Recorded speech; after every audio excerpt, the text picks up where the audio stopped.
రాష్ట్ర ప్రభుత్వం నుంచి 0 రూపాయి అంటే రూపాయి కూడా ఇవ్వడంలే.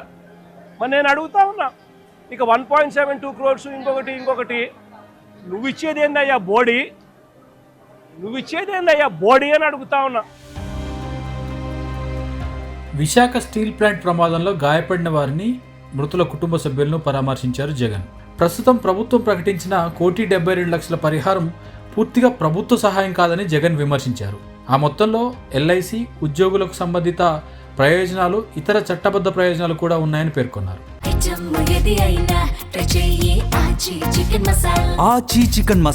అవి బాధితులకు హక్కుగా రావాల్సినవేనని, ప్రభుత్వం అదనంగా ₹1 కోటి ఎక్స్గ్రేషియా ప్రకటించాలని డిమాండ్ చేశారు. అంతేకాకుండా మృతి చెందిన ప్రతి కార్మికుడి కుటుంబంలోనూ ఒకరికి ఉద్యోగం ఇవ్వాలని కోరారు. స్టీల్ ప్లాంట్ ప్రమాదంలో ఇప్పటి వరకు 9 మంది ప్రాణాలు కోల్పోయారని, పలువురు ఇంకా ఆసుపత్రిలో చికిత్స పొందుతున్నారని జగన్ గుర్తు చేశారు. ప్రభుత్వం మానవత్వంతో స్పందించి గతంలో ఎల్జీ పాలిమర్స్ ఘటనలో ఇచ్చిన తరహాలో ప్రత్యేక సహాయం అందించాలని సూచించారు. ఇక విశాఖ స్టీల్ ప్లాంట్కు కేంద్రం ప్రకటించిన 11,440 కోట్ల ప్యాకేజీ పైన కూడా జగన్ స్పందించారు. ఈ నిధులు ఉద్యోగుల సంక్షేమం లేదా భద్రతా ప్రమాణాల కోసం కాదని, వీఆర్ఎస్లు, బ్యాంకు బకాయిలు చెల్లింపులు వంటి అంశాలకే ఉపయోగపడతాయని వివరించారు. అదే సమయంలో విశాఖ స్టీల్ ప్లాంట్ ప్రైవేటీకరణకు వ్యతిరేకంగా ఆంధ్రప్రదేశ్ అసెంబ్లీలో ప్రత్యేక తీర్మానం తీసుకురావాలని ప్రభుత్వాన్ని డిమాండ్ చేశారు. స్టీల్ ప్లాంట్ ఉద్యోగుల భవిష్యత్తును, పరిశ్రమ పరిరక్షణ కోసం అన్ని రాజకీయ పార్టీలు కలిసి పనిచేయాలని జగన్ పిలుపునిచ్చారు. ఆయన అంటాడు 1,72,00,000 ఇస్తా ఉన్నాము అని చెప్పి. నాకు ఆశ్చర్యంగా నేను అడుగుతా ఉన్నా, అయ్యా లోకేష్ గారు, ఈ 1,72,00,000లో మీరు ఏదైతే మాట్లాడుతూ ఉన్నారో ఆ ఎంప్లాయీస్కు రైట్ఫుల్గా వాళ్ళకి రావాల్సిందే కదయ్యా నువ్వు ఇస్తూ ఉన్నావు, ఎక్స్ట్రా నువ్వేమి ఇస్తూ ఉన్నావు అని చెప్పి నేను అడుగుతా ఉన్నా.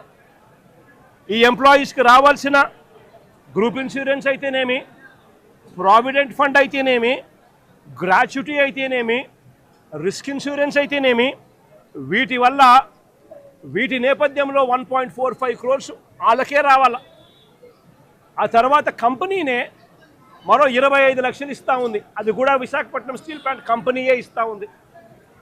కేవలం ప్రైమ్ మినిస్టర్ రిలీఫ్ ఫండ్ కింద కేవలం 2 లక్షల రూపాయలు అదనంగా ఎక్స్గ్రేషియా కింద వస్తూ ఉంది. రాష్ట్ర ప్రభుత్వం నుంచి 0 రూపాయి అంటే రూపాయి కూడా ఇవ్వడంలే. మరి నేను అడుగుతా ఉన్నా, ఇక 1.72 crores ఇంకొకటి నువ్వు ఇచ్చేది ఏందయ్యా బోడీ అని అడుగుతా ఉన్నా. వాళ్ళకి రావాల్సిందే, వాళ్ళ హక్కుగా వాళ్ళకి రావాల్సిందే, వాళ్ళకు వస్తూ ఉంది. నా పక్కన ఇక్కడే భాగ్యశ్రీ అని ఓ బాధితురాలు. ఈ బాధితురాలు వాళ్ళ నాన్న పెంటయ్య అన్న. ఇది జరిగి 14 నెలల కిందట జరిగింది. ఇది 14 నెలల కిందట ఇదే ఫ్యాక్టరీలోనే ఈ మాదిరిగానే ఘటన జరిగిన పరిస్థితుల మధ్య పెంటయ్య అన్న చనిపోవడం జరిగింది. పెంటయ్య అన్న ఎంప్లాయీ నంబర్ ఫోటో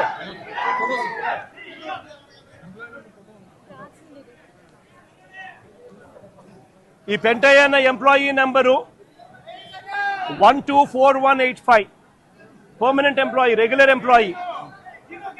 SMS2లో పనిచేస్తూ ఉన్నాడు, మాస్టర్ టెక్నీషియన్గా పనిచేస్తూ ఉన్నాడు.